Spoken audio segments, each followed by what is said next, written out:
بسم الله الرحمن الرحيم، والصلاة والسلام على الرسول الكريم. ازيكم يا حبايبي؟ عاملين ايه؟ يا رب تكونوا بخير. احنا هنعمل النهاردة أكلة، فيديو جديد وفيديو فيه أكلة يعني ممكن تقولوا إنها جديدة، يعني ما افتكرش ناس كتير عارفاها. الأكلة ديت هي عبارة عن صينية بوريه، بطاطس بوريه، بس فيها شوية زيادات. يعني مثلا احنا كلنا عارفين صينية البطاطس بوريه، بطاطس بوريه ولحمة مفرومة وكده. في شوية زيادات هنا هنعملها كده حلوة، هتخليها أولا صينية مشبعة أكتر. تاني حاجة ممكن تتعمل لوحدها، لأن البطاطس بوريه انتوا عارفين إنها بتبقى خفيفة وممكن تتاكل، يعني ما تشبعش قوي، يعني لازم بتبقى في حاجة جنبها. هنا هنعمل معاها شوية إضافات كده، هي اللي هتخليها ممكن تبقى أحسن وتشبع أكتر وتبقى اقتصادية وأكلة يعني كاملة. هنحط فيها اللي هي هنزود عليها المكرونه الاسباجيتي. احنا هنسلق البطاطس عادي خالص كأننا بنعمل بطاطس بوريه، ونحط عليها حته سمنه او زبده وملح وفلفل اسمر، ونعملها كويس، نهرسها كويس، ونسلق مكرونه اسباجيتي عاديه خالص، ونعمل اللحمه على الصاج. وبعدين نجيب صينية بنفرد فيها في الطبقة الأولانية خالص، بندهنها سمنة طبعا. ونفرد في الطبقة الأولانية خالص بطاطس بوريه، البطاطس المهروسة اللي احنا عملناها بنقسمها نصين، النص بنفرده تحت خالص في الصينية.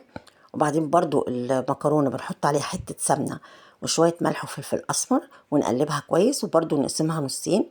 وبعد كده بنحط رق بطاطس ورق المكرونة الاسباجيتي، وبعدين نحط اللحمة العصاج ونوزعها زي ما انتم شايفين كده.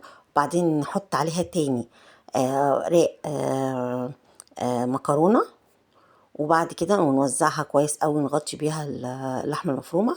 وبعد كده نحط بقية البطاطس اللي احنا عاملينها المهروسة برضو فوق المكرونة، وندوس عليها جامد كده بإيدينا عشان خاطر تتفرد.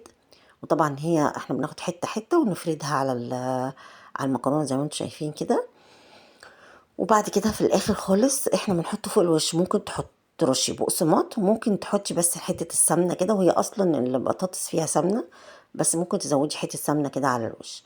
وبنحطها في الفرن فوق على في النص، يعني في الفرف اللي في النص على الشبكة، وعادي على 180 او 200. ونسيبها، واول ما الوش بتاعها يغير لون كده، يحمر شوية، بنطلعها، وبتبقى في منتهى الجمال. اصلا هي مستويه من جوه كل الحاجات اللي فيها، بس احنا بنحطها شويه كده. انا بحطها شويه في الفرن، وبعد كده بولع الشوايه عليها، بطفي الفرن العادي واولع الشوايه عليها، تاخد بس لون من فوق كده. وبتبقى طعمها في منتهى الجمال، وبتبقى اكله سهله وسريعه ومشبعه جدا. وجربيها طبعا، دي هتعجبك جدا وهتعجب الولاد قوي، يعني هتدعي لي. وحطينا ساعتها جنبها شوية حاجات كده. بنتي كانت عاملة سمبوسك على شوية حاجات بطاطس بوريه برضو، ما خدت حتة منها وحطت في النص فيها حتة موتزاريلا كده، وقالتها بالدقيق في شوية زيت. وعملنا الأكلة السريعة دي الحلوة الجديدة. وعملت معاها جنبها عصير فراولة وكلناها، وكانت أكلة حلوة قوي وسريعة جدا، موقفتش كتير في المطبخ في الحر ده. وجربيها وهتعجبك قوي. ومتنسيش تشتركي في القناة، وتدوسي على زر الجرس، وتدوسي على كلمة الكل عشان يوصلك كل جديد، وتدوسي على لايك عشان الفيديو يرتفع. والسلام عليكم ورحمة الله وبركاته.